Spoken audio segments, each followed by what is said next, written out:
Sobrang sarap. Ay, masarap, sir. Talagang pag natikman nyo, ay parang hindi kayo makakatulog. Hanap-hanapin ninyo. Aba. Padre Garcia's best halo-halo. Ayan, so ako natikman ko na honestly. So, tingin mo masarap ba? Malay ko, titikman ko pa nga lang eh. Doon natin malalaman. Best halo-halo daw dito sa San Antonio, Quezon. Andito tayo ngayon sa back room ng Padre Garcia's Halo-Halo dito sa San Antonio, Quezon. At syempre, andito si Kuya. Kuya, anong pangalan mo, Kuya? Ray po, Ray. Kuya Ray, mula anong year ba ito nag-start ang ating halo-halo dito?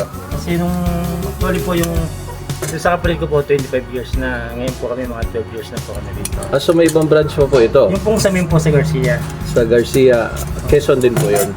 Padre Garcia sa Batangas. Batangas.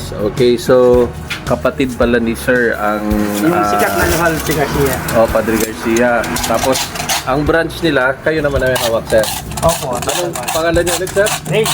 Kuya Ray, ayan. So, actually guys, manual lang yan. Pero, nako, hindi nakukuha dyan yung lasa at kung bakit sila binabalik-balikan dito. Ayan, ito, hi ka naman ma'am sa mga viewers natin. Ayan. At ma'am, hello ka naman dito. Ano pangalan niyo, ma'am? Sonia po. Ma'am Sonia. Ma'am, ano kaya ang pakita natin ng mga sangkap, ha? Parang lutong-luto ang mga sangkap, pansin ko lang. Opo. Ano? Lahat po luto sa asukal. Para? Ito po lang halo-halo po yan. Oo. Ayan. Maligat na saging. Oh, saging po ito. Ito naman po ay Kamote. kamote, gulaman, Mais. mais, Beans. beans, and ube. Okay, so Ayan, po. gatas natural ito. Ayan, ang leche plan ay talagang dito rin po ang galing ng leche plan. Sikit sila din ang gumagawa. Okay guys, so mamaya tikman. Tignan, mukhang gutom na ako. Tignan natin yung mga kumakain dito at Sobrang sarap. ay masarap, sir. Talagang pag natikman nyo, ay parang hindi kayo makakatulog. Hanap-hanapin ninyo. Abay, legit na taga Quezon po yung nagsasalita. Tingnan nyo naman ang punto, ano. Ayan, so, sir, you look familiar. Nakita na ba tayo? Ito si Ronel, nakakain na to dito. At ito, bago pa lang. Ito ang manlilibre sa amin ngayon, si Romel Samiliano. Ito po ang may-ari ng Nueva Ecija. Ayan. Ayan, ito mga iba. Sir, hi naman dito sa ating vlog, sir. Pwede pong matanong, ano pong comment niyo sa halo-halo nila dito? Ano po ba ang kaibahan ng halo-halo nila sa iba? Yung honest opinion lang po. Sir, anong napansin niyo? Parang walang yelo ang halo-halo nila sa sobrang sarap. Ganon? Madaming gatas. Para puro sangkap. Puro sangkap. Si baby. Yung iba kasi puro yelo eh. Tapos hindi ka mahalan, ano? Ayan, boy, anong masasabi mo? Masarap ba? Masarap ang halo-halo? Ayan, sa sobrang sarap ay wala siyang comment. Ayan, si baby girl. Hi. Ayan. Okay, so ito pa ang mga abangers, guys. Thank you so much po. Ayan. Waiting for the order. Mamaya ulit, tignan natin kung ano masasabi nila pagdating sa lasa. Okay? So guys, finally, na-serve na rin ang halo-halo. Teka, parang ang mukha ko po kang, di ba, Lina? Salamat na, may filter naman yan automatic. Ito na, na-serve na po ang ating halo-halo at tignan nyo naman, no? Kita mo na maraming gatas, maraming sangkap, halos kalahati sangkap. At ito na. Oh, di ba? Yummy. Itsura pa lang, alam mo naman sa itsura kung masarap o hindi. Masarap. Si Romel parang ayaw niya ng haluin, gusto niya ng kainin agad. Ano masasabi mo, Bern, sa halo-halo nila? Leche plan muna kinakain. Masarap yung leche plan. At salamat nga pala doon sa naglibre.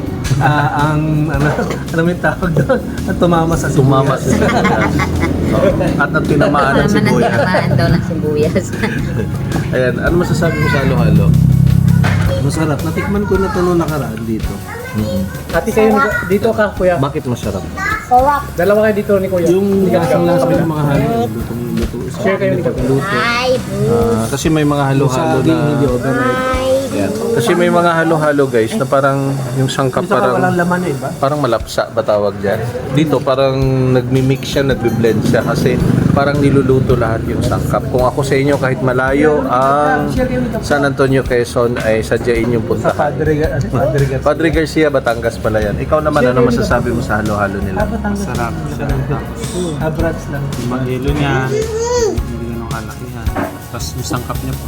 Ito na nakarahan. Daming sangkap, no? Hindi tinipid. For only, tingin nyo magkano? 60 pesos lang ito guys. 60. Kaya habang hindi pa nag increase punta na kayo. Ayan, ito. Tikman mo nga konti. Haluin mo hanggang ilalim. Ito niya nahalo eh. Dapat halo-halo. Masarap. Yung pang masarap. Oh, masarap ba, gab-gab? Ha? Lasang halo-halo? Kasi yung mga bata pagka hindi masarap. Kaya jay ka, tiyan mo. Masarap, Jai? Yes. Naku, English speaking pa yan. Yes. Oh, may higop pa. Yum, yum, yum. Malamig. Malamig. Ayun na. Matikim na. Sarap pag halong-halong talaga. Mix well. Mix well. Hindi mo pa nahalo yata ang mula ilalim. Oo. Sabi mo tayo. Kailangan Ako naman kasi halong-halo eh. nagtutbrush Kasi yung tamis nung halo. Sarap pa tamis. Teka, mukhang Pero lugi gusto ko ako. yun, yung Kasi hindi masyado. sila panayang kain ako, wala pa. Kain mo na ako guys ha. So once again, find it out bakit talagang nag-spend ako ng time para i-vlog. Ako hindi ako mag-vlog pag hindi naman ako convinced. So dahil na-convince ako, gumawa ako ng vlog para kung madaan kayo dito sa San Antonio, Quezon or sa Padre Garcia sa Batangas, alam nyo na kung saan pupunta, okay? Napakasarap ng kanilang halo-halo. Along the way lang sila guys, dito sa San Antonio, Quezon. So once again, Padre Garcia's best halo-halo in San Antonio, Quezon.